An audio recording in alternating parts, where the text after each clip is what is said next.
재난과 사고는 이제는 빈번하게 너무 자주 발생하고 있죠. 그래서 거의 뭐 매주 혹은 뭐 매일같이 사고들이 발생하고 있습니다.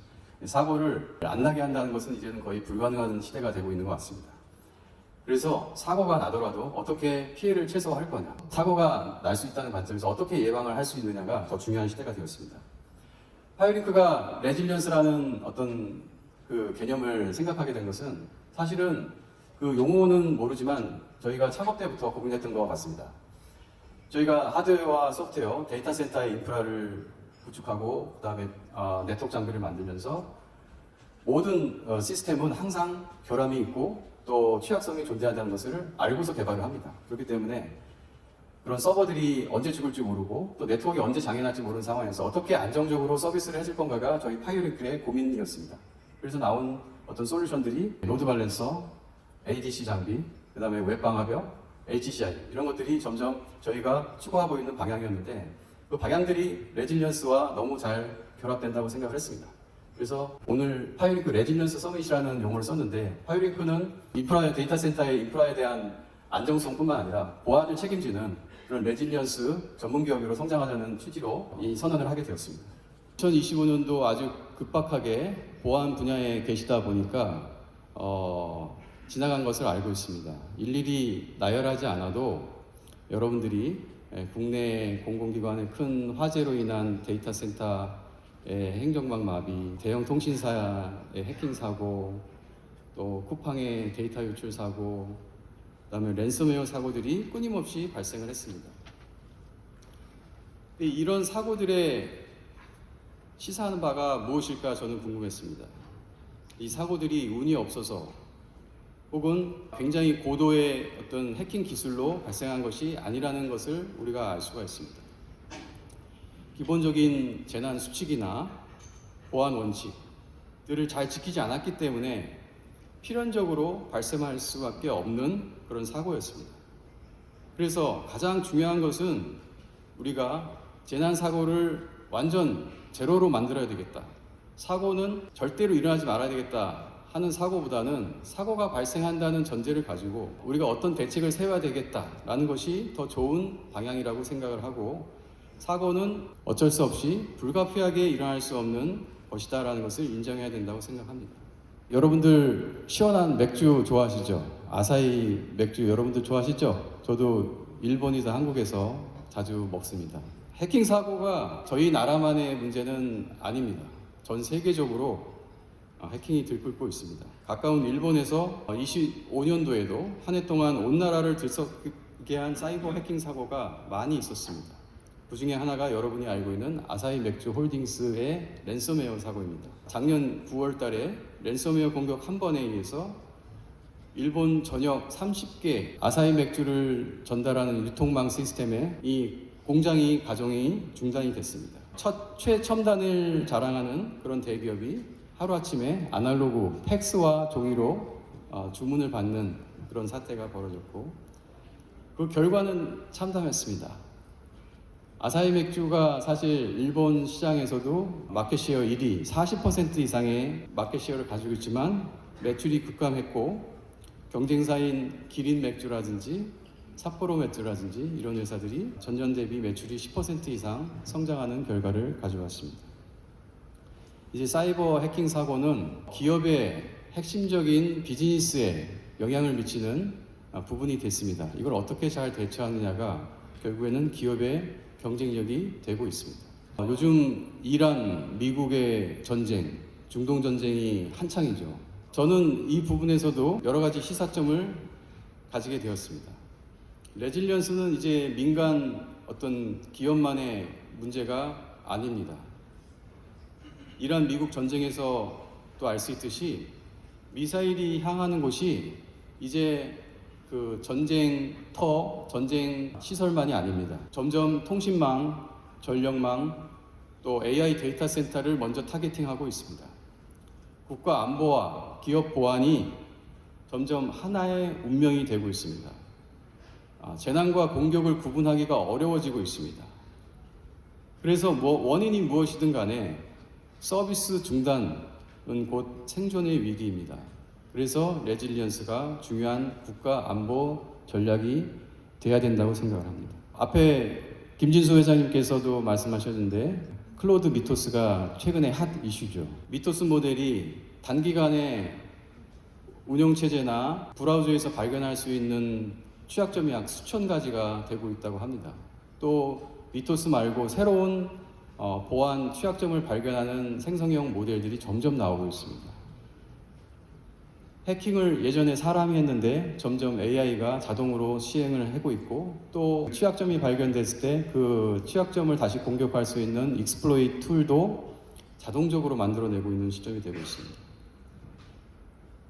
핵심은 비대칭성이 있습니다. 우리가 중동전쟁에서 드론 공격이 있을 때 미사일로 맞게 되죠. 비대칭적인 그런 공격 상황, 수비 상황이 발생하죠. 마찬가지로 AI가 공격을 할 때는 비대칭성이 발생할 수가 없습니다. 이제 한계가 명확해지고 있습니다. 우리는 뭘 준비해야 될까요? 우리의 대책은 먼저 패러다임의 전환입니다.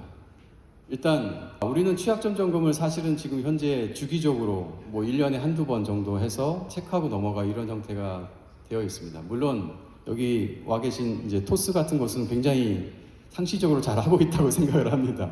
하지만 대부분의 기업들은 아직도 상시적인 운영을 못하고 있고, 또 비대칭성을 이제는 어떻게 해결해야 되냐, AI의 공격은 AI의 수비로밖에 해결할 수 없다고 생각을 합니다.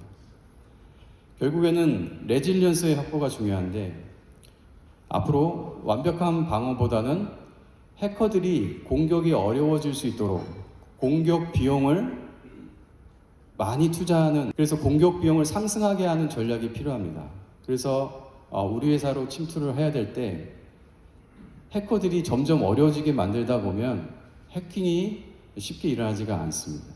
또한 당연히 침해에 대한 조기 탐지도 있어야 되고, 어떤 해킹 사고가 발생했을 때 그런 폭발 반경이 아주 소규모로 피해가 발생하도록 하는 그런 전략도 필요합니다. 또 해킹이 일어났다는 전제로 여러 어떤 보안 장비라든지 보안 에이전트라든지 이런 것들이 해킹 당할 수 있다는 전제를 가지고 제로 트러스트 컨셉, 신원도 다시 한번 점검할 수 있는 그런 제로 트러스트 컨셉을 통해서 시스템 보안 능력을 강화를 해야 될 것입니다. 그래서 레질리언스를 제가 여러 번 말씀드렸는데, 그럼 레질리언스가 뭐냐, 도대체 뭐냐, 어떻게 해야 되는 거냐, 이런 생각을 하게 될 것 같습니다. 그래서 하나의 사례를 좀 설명드리겠는데, 이게 숫자가 건강에 관련된 것인데 38%, 44%, 이게 뭘까요? 건강에 관련된 겁니다. 우리나라 성인 남자 여자 토탈 통해서 60세 이상이 평생에 걸쳐서 암에 걸릴 확률이라고 합니다. 38% 44%. 여러분도 놀랍지 않으세요? 3명 중에 1명, 2명 중에 1명이 60세 이상 이후에는 암에 걸린다. 근데 여기 38%는 뭐냐? 여성이 걸릴 확률이고 44%는 남성이 걸릴 확률이라고 합니다. 근데 저희가 이제 평균 수명이 늘어났죠. 그래서 90세 이상, 아직도 우리는 이제 진행형인데 이건 과거의 데이터고, 앞으로를 생각을 하면 저희가 100세, 120세의 연령을 생각하면 우리의 2명 중 1명, 여러분 옆에 계신 분들 중에 2명 중 1명은 무조건 암에 걸린다. 좀 슬픈 이야기지만 인정을 해야 될 거 아니겠습니까? 마찬가지로 요거는 이제 10명 중 1명입니다. 이것도 건강에 관련된 건데, 저희 어머니도 이거로 고생을 하시다가 결국엔 돌아가셨는데 치매에 관련된 것입니다. 여러 주변에도 분명히 있으시죠, 부모님은. 지금 현재 65세 이상 치매에 걸릴 확률이 평생 가면서 10명 중 1명입니다. 사실 근데 우리나라에 현재 100만 명 이상이 치매로 고생을 하고 있다고 합니다. 또 이게 80세 이상이면 퍼센티지가 30%로 증가해서 10명 중 3명 가운데 1명은 치매로 고생을 해야 된다고 합니다. 저는 마찬가지지만 저는 아닐 거야라고 생각을 합니다. 저 자신도. 그렇죠. 마찬가지로 레질리언스라고 하는 것은 먼저 인정을 해야 되는 것 같습니다. 하나의 그 어떤 인생의 철학처럼 이 우리가 IT를 살아가면서 인정해야 되는 것이 있는데 그 중에 하나가 사고는 발생한다. 우리는 병에 걸릴 수밖에 없다. 그래서 완벽한 방어는 환상이다. 사실 여기 제가 오늘 말씀드리려고 하는 것은 보안 전문가에게 사실은 이 내용을 전해주고 싶은 거 아니고 CEO들, 그러니까 이제 경영자들 혹은 국가에 계신 분들에게 전해지고 싶은 이야기입니다. 완벽한 방어는 환상이다. 100% 방어는 불가능하고 치매는 만약이 아니라 언제냐의 문제입니다. 보건력이라고 하는 본질은 그래서 위기 상황에서도 멈추지 않고 비즈니스를 지속적으로 빠르게 회복하는 능력입니다.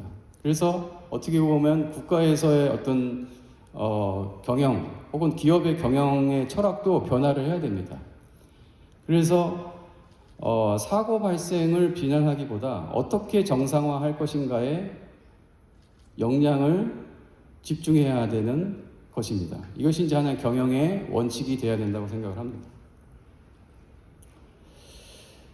미국에서 이제 니스트라고 하는 표준 연구소가 있습니다. 이 표준 연구소에서 사이버 레질리언스에 대해서 좋은 어떤 보고서가 있습니다. 그 보고서에 따르면 저희가 보통 레질리언스 하면은 피해 복구를 어떻게 빨리 할 것이냐, 어떻게 그 복구 시간을 빠르게 하는 것이 레질리언스다라고 얘기를 하는데 사실은 그건 굉장히 일부분에 해당을 합니다. 그래서 아까도 우리가 건강에 대해서 어떤 암에 걸렸을 때 암이 걸렸다는 것을 확인하게 했을 때 어떤 치료를 하지만 그것만이 아니죠. 우리는 건강보험에 들기도 하고 또 달리기를 통해서 심신수련을 통해서 미리미리 예방을 하죠. 그래서 이 전체 사이클이 하나의 레질리언스가 됩니다. 그래서 어떤 공격이 일어났을 때 지속적으로 공격을 당하더라도 중단하지 않고 버티는 단계가 두 번째 단계인 지속, 견딤의 단계입니다. 그 다음에 당연히 사고가 일어나면 복구, 치매 사고 발생 후에 저하된 기능을 신속하게 정상화하는 것이 복구의 단계. 그리고 그 전에 잠재적인 공격이나 리스크에 대해서 충분히 준비하는 것이 예방의 단계. 그 다음에 적응의 단계. 이렇게 해서 하나의 사이클이 돌아갑니다. 저희 파이링크 지금 메비우스의 띠처럼 무한대의 표시가 이렇게 돼 있잖아요. 오늘의 그 행사의 로고인데 이 로고가 여기서 나온 그림입니다. 그래서 예방과 지속과 복구와 적응 단계가 이렇게 하나의 사이클로 계속 지속적으로 다시 순환을 해서 돌아간다. 그런 표시를 해서 요 레질리언스와 메비우스 띠는 굉장히 잘 어울릴 것 같다. 그래서 이번 행사의 로고처럼 잡게 되었습니다. 제가 레질리언스의 사례를 하나를 소개했는데 아이러니하게도 지금 이란에 대한 사례입니다. 여러분도 지금 이란 미국과의 지금 협상 과정, 초기에 그 미사일 쏘는 과정, 거의 영화처럼 우리가 보고 있잖아요. 근데 저는 이란이 굉장히 지금 잘 버티고 있다고 생각을 하고 어떻게 보면 선악을 떠나서 굉장히 어떤 레질리언스적인 전략을 굉장히 잘 피고 있구나라는 생각을 하게 됩니다. 레질리언스는 수십 가지 정도의 어떤 기법들이 있는데 그 기법들을 굉장히 잘 적용하고 있다고 하는데 뉴스에서 보면 미사일이 전장으로 돌아다니고 있는데 이란의 그 시내에서는 평온한 그런 뉴스들이 많이 나옵니다. 예를 들어서 생필품을 산다든지 석유 주유를 제대로 잘 한다든지 경제가 잘 돌아가고 있다고 합니다. 그런 경제가 잘 돌아가고 있고 미국이 어떤 발전소를 때리려고 해도 굉장히 잘 분산이 되어 있기 때문에 때려도 어떤 버티고 회복하는 능력이 있다는 것이죠. 레질리언스적인 기법 중에 가장 중요한 기법이 분산과 격리입니다. 그래서 발전소를 전국에 이미 이란은 지난 40년 그 경제 체제 속에서 만들어내고 있고 단일 장애 포인트를 제거를 하고 한 곳이 마비되더라도 다른 곳이 백업할 수 있는 분산 시스템이 이 전력 시스템 가운데 되어 있습니다. 또한 중복성입니다. 이란의 지금 뭐 금융 제재가 굉장히 강하게 되고 있죠. 사실 이란은 국제금융결제망이라고 하는 스위프트를 사용도 하지만 잘 사용하지 않고 있다고 합니다. 대신 물물 교환 체계를 가동하고 있다고 합니다. 제가 가보진 않았지만 중국과 석유로 거래를 하고 있죠. 위안화로 거래를 하고 있죠. 이런 것들이 다 어떤 대체제와 중복성을 가지고 어떤 경제 시스템을 만들어가고 있죠. 또 다양성이 있습니다. 석유 의존도를 낮추고 철강이라든지 자동차라든지 비석유 제품들 수출 비중을 높이고 농업을 통해서 자급자족할 수 있는 시스템을 만들어냈죠. 이런 하나의 과정들을 보면 이란이 지난 40년 동안 레질리언스 전략을 잘 펴왔구나, 생존하기 위해서, 그런 생각을 하게 됩니다.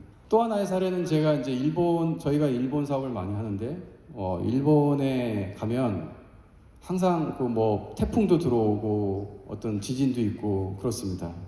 그래서 일본의 재난복구 사례들을 많이 보는데 제가 직접 목격한 것인데, 일본이 그 지진이 싱크홀이 발생하잖아요. 그러면 그 다음날 아침에 가 있으면 메꿔져 있어요. 잘 메꿔져 있어요. 일본은 단순하게 이제 매뉴얼로만 돼 있지는 않은 것 같아요. 확실히. 매뉴얼로만 돼 있는 것이 아니라 전 구성원이 항상 재난이 있기 때문에 몸에 밴 일상적으로 신고를 하고 또 출동을 하고 메꾸는 어떤 민간 기업이 다시 메꿔야 될 거지 않습니까? 그런 메꾸는 시스템이 잘 되어 있다, 이렇게 볼 수가 있습니다. 저는 이제 이것이 하나의 레질리언스적인 그런 시스템이다라고 생각을 합니다. 여러분들이 이제 경영자라고 생각하고 이제 앞으로 C 레벨들에게 이야기할 때 저는 이제 이런 경영의 변곡점을 얘기를 해줬으면 좋겠습니다. 앞에서 말씀드렸던 것인데, 완벽한 방어는 없다. 제로 브리치. 그래서 완벽한 방어가 기존의 관점이었다면 지금은 사고가 날 수 있다는 가정하에서 신속하게 회복하는 이제 미래의 관점이 필요하고, 통제 부분도 막연하게 운에 좌우되는 것이 아니라 우리는 이번에 안 당했어 이렇게 생각하는 것이 아니라 당하더라도 통제 가능한 관리를 해야 된다라는 생각을 주는 거고, 또 하나 이제 지금은 다 보안에 대해서 투자하는 것이 굉장히 비용이라 생각합니다. 저도 사업을 하는 입장에서 우리 시스템에 대한 보안에 대한 인프라는 인색하는 경우가 되게 많습니다. 근데 앞으로는 그렇지 않다는 것이죠. 어떻게 보면 기업의 경쟁력이 오히려 이런 보안에 대한 투자, 어떤 재난에 대한 투자에서 나온다라고 생각을 합니다. 여러분들이 이제 아이폰을 쓰시잖아요. 아이폰을 여성분들이 많이 쓰시는데 왜 쓰냐 그랬을 때, 예전에는 이뻐서 쓴다 혹은 아주 팬시하다, 그러니까 그랬는데 요즘에 제가 물어보면 데이터 프라이버시가 좋다, 개인에 대한 프라이버시, 그 다음에 해킹이 잘 일어나지 않는다, 이런 얘기들을 제가 많이 합니다. 많이 듣습니다. 그걸 이제 사실인지 아닌지 모르지만 그런 이미지를 만들어내고 노력을 하죠, 아이폰이. 그게 이제 하나의 기업의 경쟁력이 시대가 되지 않을까. 저는 요번에 그게 어떤 분야든, 금융 분야든 아니면 쇼핑 분야든 어떤 국가에 대한 어떤 경쟁력도 결국에는 어떤 이런 이제 사이버적인 안전을 얼마나 잘 책임지는 국가가 선진국가냐라는 생각이 듭니다.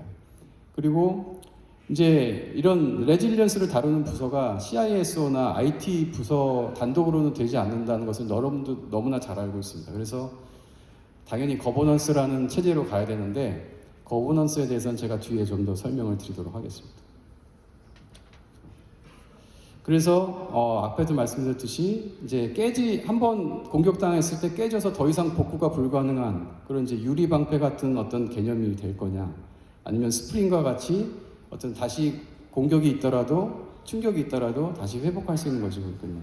그런 컨셉이 중요하다라는 걸 말씀드리고, 그 다음에 아까도 이제 말씀드렸지만 어떤 아이폰의 사례, 이런 것도 이제 설명을 드리도록 하겠습니다. 다음 이제 레질리언스에서 제일 중요한 것은 CEO를 설득하는 것이 될 텐데, CEO가 사실은 저는 그렇게 씁니다. 머릿속에서 보안이 중요하다는 것은 알고 있어요.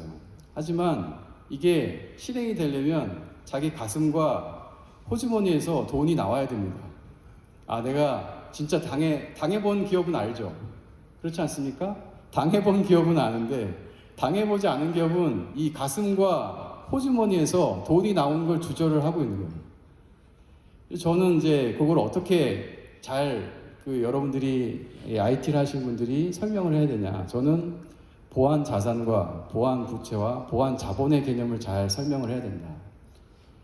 사실 보안 자산이라고 하는 것은 우리 회사 조직이 가지고 있는 모든 IT 자산, 보안 어떤 개인 정보 혹은 IP, 그다음에 산업 기밀 정보, 보안 자산에 대해서 이것들을 이제 전체적으로 막아야 되는 것이죠. 근데 우리가 막고 있지 않을 때 어떤 일이 발생하느냐? 보안 부채라는 것이 발생을 합니다. 그건 여러분들이 제가 자동차 보험을 들지 않았을 때, 그래서 자동차 보험을 안 했을 때 한 번 사고가 나면 굉장히 큰 페널티를 물게 되죠. 지금도 IT 쪽에서는 우리 컴플라이언스 제도 때문에 페널티가 있는데 그 페널티 말고도 우리가 생각하는 어떤 이제 서비스 쿠팡처럼 서비스를 못 한다든지 혹은 사회적인 이슈가 된다든지 그런 대응하는 과정에서 엄청난 비용의 피해가 발생을 하기 때문에 그걸 보안 부채로서 우리가 보안에 대한 투자를 하나 했을 때 계속 이자처럼 쌓고 있다고 설명을 해야 됩니다. 그거는 자동차 보험을 안 들고서 자동차 운전을 하는 것과 똑같다. 이제 여러분들이 설명을 해야 됩니다. 또한 보안 자본이라고 하는 것은 우리가 얼마나 보안에 투자를 하고 있느냐.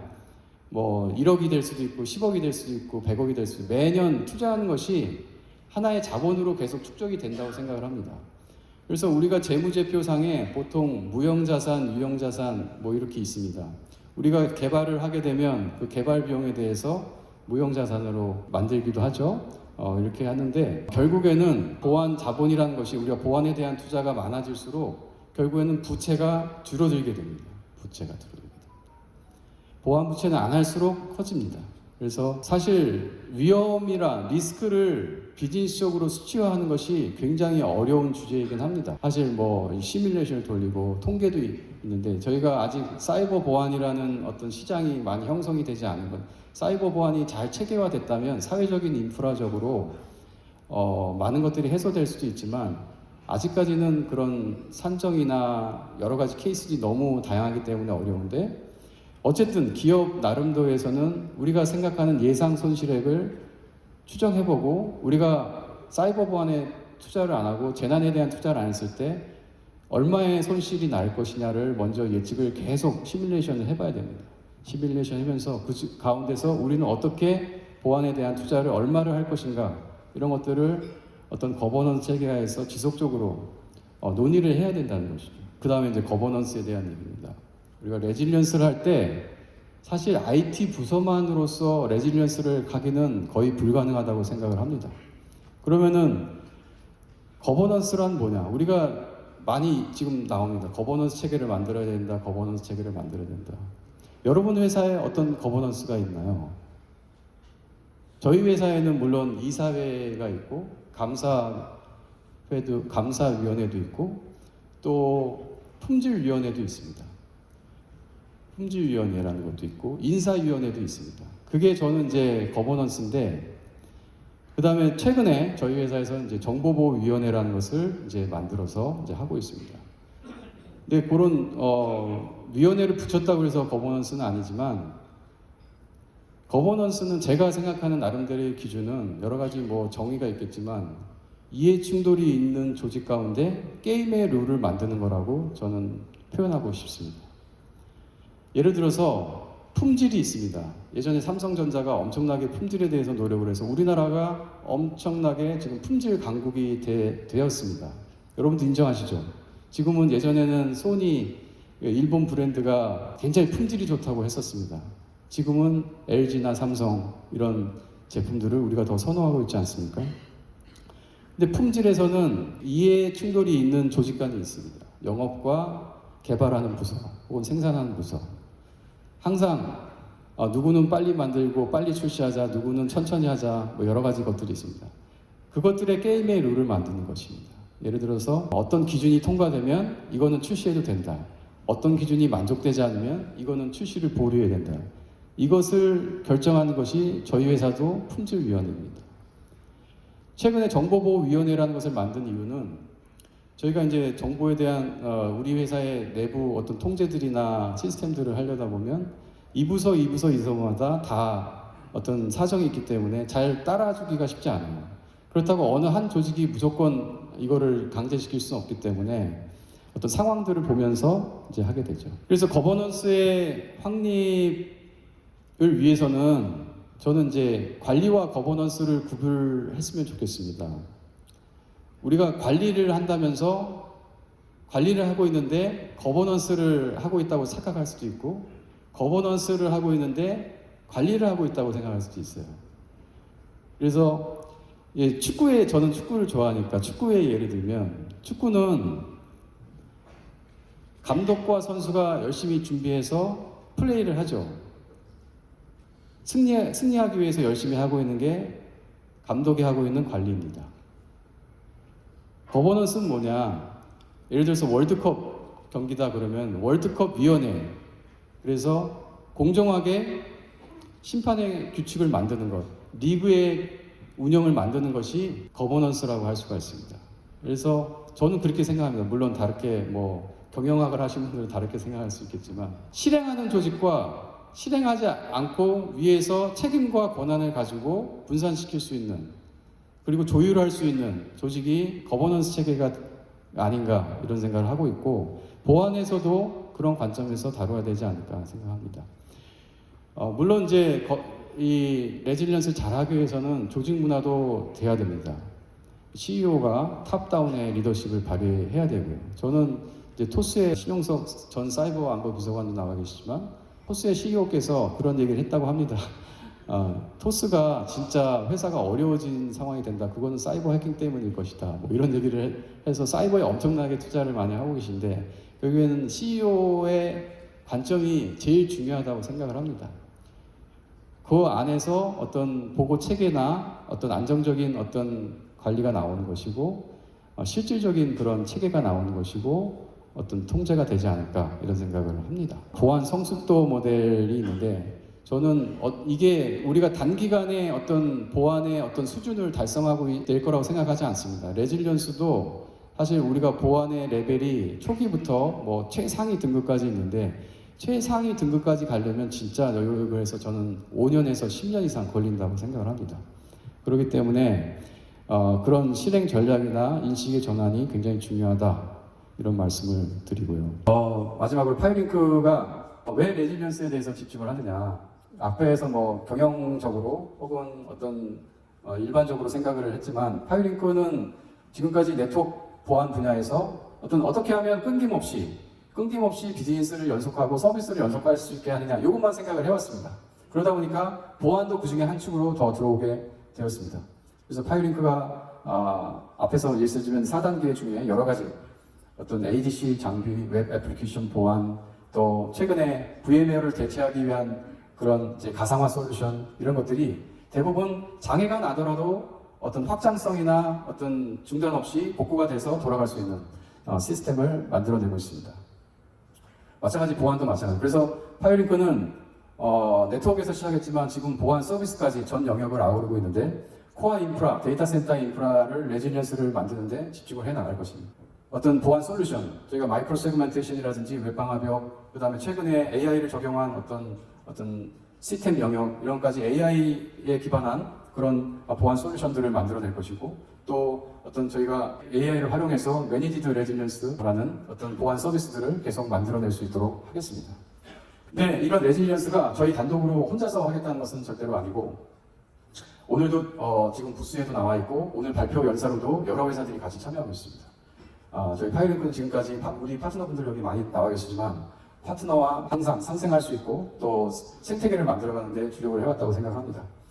이제 그 자율형 보안을 하고 있는 우리 이글루, 그 다음에 클라우드 서비스를 하고 있는 NHN, 그 다음에 중간하는 백업을 하고 있는 빔, VDI 전문 회사 틸러, 그 다음에 최근에 저희가 어떤 전략적으로 투자하고 협력하고 있는 AI 에이전틱 플랫폼 회사인 빅스, 그 다음에 네트워크 보안의 통합 서비스를 제공하고 있는 한기술, 그 다음에 정보보호 분야에서 개인정보 자동화 솔루션을 개발하고 있는 캐치시큐, 온해피플, 그리고 랜섬웨어 솔루션을 개발해서 열심히 보급하고 있는 에브리존, 그리고 SDN 네트워크 분야의 강자 트리젠, 그리고 마이그레이션이나 백업 전문 DR 전문 회사인 G컨버터 클라우드 이런 회사들과 같이 손잡고 어떤 레질리언스를 만들어가는 그런 회사가 되고 싶다는 것이 저희 파이어링크의 생각입니다.